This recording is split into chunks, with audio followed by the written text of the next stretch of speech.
Halo teman-teman pelajar SMK, dimanapun kalian berada, selamat datang kembali di podcast Suara Pelajar. Podcast yang hadir untuk menemani isu penting yang dekat dengan kehidupan sekolah dan remaja, khususnya bagi kita sebagai pelajar SMK. Benarkan saya Fatur, yang pada kesempatan kali ini akan menemani kalian dalam obrolan yang cukup panjang, santai, tetapi tetap serius dan bermakna. Selama kurang lebih beberapa menit ke depan, episode kali ini akan membahas topik yang dianggap biasa, bahkan sering dianggap lucu, tetapi sebenarnya menyimpan dampak yang sangat besar, yaitu bullying di sekolah. Bullying adalah sesuatu yang mungkin sering kita lihat di sekitar kita, baik secara langsung maupun tidak langsung. Bahkan bisa jadi sebagian dari kita pernah mengalaminya, atau tanpa sadar justru pernah melakukannya. Seringkali bullying dibungkus dengan kata candaan, sekadar iseng, atau biar akrab. Padahal di balik semua itu ada perasaan orang lain yang bisa terluka. Yang lebih menyedihkan, banyak korban bullying yang memilih diam dan memendam perasaannya sendiri karena takut, malu, atau merasa tidak akan ada yang membela. Padahal jika dibiarkan terus-menerus, bullying bisa berdampak besar terhadap kondisi mental, kepercayaan diri, prestasi, belajar, bahkan masa depan seseorang. Sekolah yang harusnya menjadi tempat untuk belajar, berkembang, dan merasa aman justru bisa berubah menjadi tempat yang penuh tekanan dan ketakutan. Karena itulah topik ini penting sekali untuk kita bahas secara terbuka dan mendalam. Dan untuk membahas lebih jauh dari ini, saya sudah ditemani oleh narasumber yang akan berbagi pandangan dan pemikiran mengenai bullying di sekolah. Langsung saja kita sambut narasumber kita hari ini, Bayu. Halo Bayu, apa kabar? Halo Fatur, halo juga teman-teman pendengar Suara Pelajar. Alhamdulillah kabar saya baik. Terima kasih sudah mengundang saya ke podcast ini. Saya berharap diskusi panjang ini kita bisa memberikan manfaat, menambah pemahaman, dan membuka kesadaran kita semua tentang bahaya bullying di sekolah ini. Nah, oke Mas Bayu. Kita mulai dari hal yang paling dasar dulu ya. Banyak orang sering mendengar kata bullying ya, tetapi belum tentu benar-benar memahami artinya. Menurut kamu apa yang sebenarnya yang dimaksud dengan bullying di lingkungan sekolah ya? Menurut saya ya Mas Fatur, bullying adalah perilaku menyakiti orang lain yang dilakukan secara sengaja dan biasanya terjadi secara berulang. Satu orang atau sekelompok orang terhadap seseorang yang dianggap lemah. Bullying tidak hanya berupa menendang, mendorong, memukul, atau mengambil barang milik orang lain secara paksa. Bullying juga bisa berupa kekerasan verbal seperti mengejek, menghina, merendahkan, mengolok-olok, memanggil dengan julukan yang tidak pantas, atau mempermalukan seseorang di depan umum. Selain itu, juga ada bullying non-verbal, misalnya mengucilkan teman, tidak mengajak berbicara, mengabaikan keberadaannya, atau membuat seseorang merasa tidak diterima di lingkungan pergaulan. Bentuk bullying seperti ini sering kali tidak disadari karena tidak meningkatkan luka fisik. Padahal dampak mental dan emosionalnya bisa jauh lebih dalam dan berlangsung lama. Korban bullying sering merasa malu, takut, tertekan, dan kehilangan rasa percaya diri, tetapi memilih menyimpan semuanya sendiri karena merasa tidak ada yang peduli.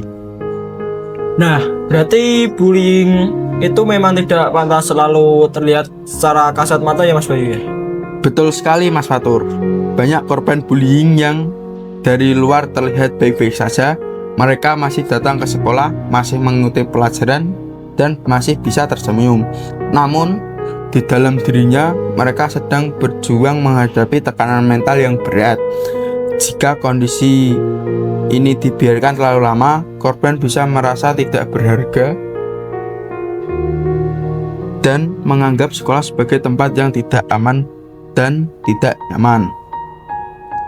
Nah, kalau kita bicara secara khusus di lingkungan sekolah SMK ya, bentuk bullying apa saja yang paling sering terjadi ya? Di lingkungan SMK, bullying sering muncul dari hal-hal yang sebenarnya terlihat sepele. Misalnya ejekan terhadap fisik, warna kulit, tinggi badan, berat badan, atau penampilan. Ada juga ejekan terhadap cara berbicara, logat daerah, atau kebiasaan tertentu yang dianggap berbeda. Selain itu, ada siswa yang meremehkan karena dianggap kurang pintar secara akademik, padahal setiap orang memiliki kelebihan dan kekurangan masing-masing.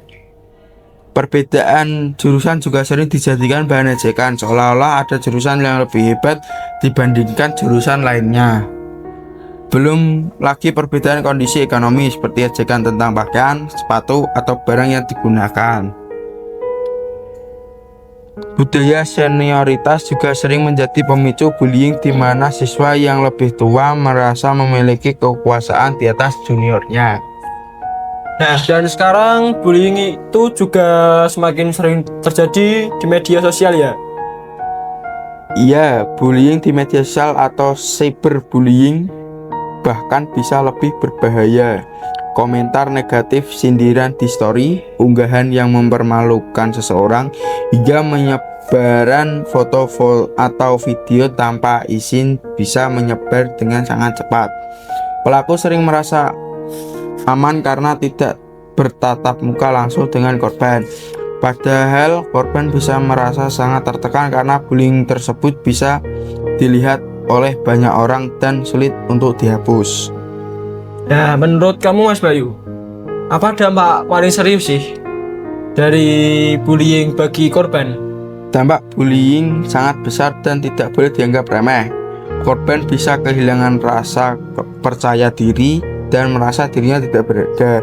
Mereka bisa menjadi pendiam, menarik diri dari pergaulan, atau takut datang ke sekolah. Presentasi belajar korban juga bisa menurun karena sulit berkonsentrasi. Dalam jangka panjang, bullying bisa menyebabkan stres berat, kecemasan berlebihan, bahkan depresi. Yang paling memprihatinkan, ada korban yang sampai berpikir untuk menyakiti dirinya sendiri karena merasa tidak ada yang peduli. Wah, bahaya banget ya. Kalau dari sisi pelaku itu apa ya yang biasanya melatar belakangi seseorang melakukan bullying? Pelaku bullying biasanya ingin merasa lebih kuat dan lebih berkuasa. Ada juga yang melakukan bullying demi mendapatkan pengakuan dari teman-temannya. Sebagai pelaku hanya ikut-ikutan tanpa memahami dampaknya. Ada pula pelaku yang memiliki masalah pribadi seperti kurang perhatian di rumah atau tekanan dari lingkungan. Bahkan ada pelaku yang dulunya pernah menjadi korban bullying dan kemudian melampiaskan rasa sakitnya kepada orang lain. Nah itu. Nah, lalu apa ya bisa kita lakukan sebagai pelajar untuk mencegah bullying di sekolahan ini? Pencegahan bullying harus dimulai dari diri sendiri. Kita harus belajar menjaga sikap dan ucapan. Berpikir sebelum bercanda sangat penting agar tidak melakukan perasaan orang lain. Menghargai perbedaan adalah kunci menciptakan lingkungan sekolah yang sehat. Jika melihat teman menjadi korban bullying, jangan diam saja. Beranilah membantu atau melaporkan kepada guru. Sekolah juga harus tegas dan memberikan sanksi yang mendidik, bukan hanya menghukum. Walah ya gitu ya Jepli ya.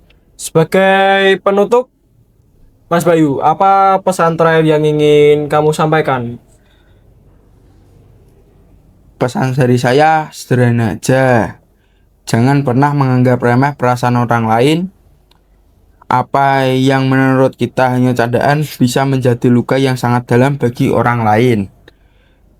Mari kita jadikan sekolah sebagai tempat yang aman, nyaman, dan penuh rasa saling menghargai. Nah, terima kasih ya Mas Bayu atas waktu dan pemberiannya. Semoga pembahasan panjang kita hari ini bisa membuka perubahan besar selalu dimulai dari diri kita sendiri. Saya Fatur dan Mas Bayu pamit undur diri. Sampai jumpa di episode Suara Pelajar berikutnya. Berang menit.